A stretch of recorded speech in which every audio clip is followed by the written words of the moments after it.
Magandang gabi mga kababayan at sa aking mga kabatang pasaway. January 20, 2025. Alas 9 na ho ng gabi at pareho ang update natin din sa Calapan Port.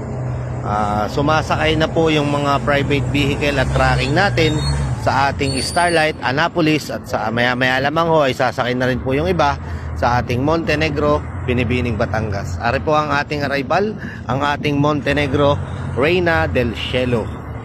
At ang atin hong fast cut dito po sa Calapan Port, maya-maya lamang ho ay aalis na rin ho. Kalmado ho ang ating karagatan, Batangas, Calapan. At medyo umaambon-ambon na naman ho din sa Oriental Mindoro, din ho sa Calapan. Sa mga babiyahe po ngayong gabi, kayo ho ay mag-iingat. Wala pong problema sa karagatan natin, kalmadong-kalmado po. At sa mga nakafollow po sa akin, please share this video para updated po lahat ng mga babiyahe sa mga ina-upload kong video. Salamat mga kababayan. Mag-iingat po kayo sa biyahe. God bless all. Yan po yung ating mga sasakyan. Ari po ang ating Reina del Cielo. Ngayon lang po yan napadpad dito sa Calapan.